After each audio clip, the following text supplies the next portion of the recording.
Hello and welcome back to the second edition of ADE with Paul. If you remember from last time, we created this ADE intro component, and depending on if we're moving forward or not, we were going to watch out using those front lasers to see if there's a wall in front of us. Today, we're going to interact with that with our dialog manager and still use those lasers to make sure if we should watch out depending on the state of our dialog manager. If we're telling our robot to be careful, it should be careful and watch out for what's in front of it. In the dialog manager, we can add an utterance. We have a test utterance for statement, questions, and setting a goal. So we'll see that in action. So right now, our robot is sitting with nothing in front of it. If we go over to our goal manager and run my test script, first thing it's going to do is ask a question, should the robot be careful? And without anything in the database, that should be a no. Then we're going to try to do the goal of should we be careful. But before we be careful, we need to require that we are being careful. And the only way that happens is if we have the test utterance 1. So this should fail. Then we'll see 2. We'll ask that question to make sure that precondition is satisfied. And then we'll finally be able to execute the goal.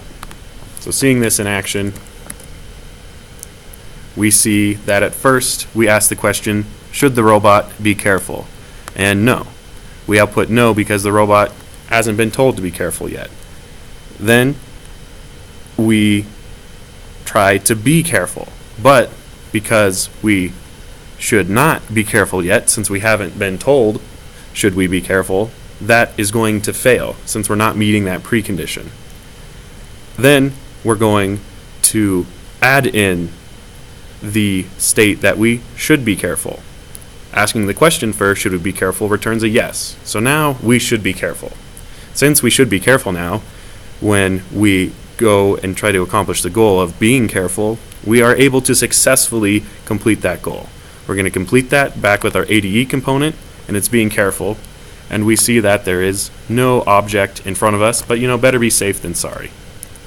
If we want to turn the robot in the way that there is something in front of it, and maybe we move a little closer just in case, if we run that same action script, we'll see a lot of the same output.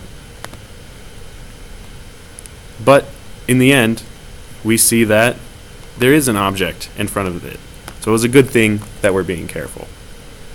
So this is Paul Sattizahn signing off. Don't forget to be careful if there's a wall in front of you.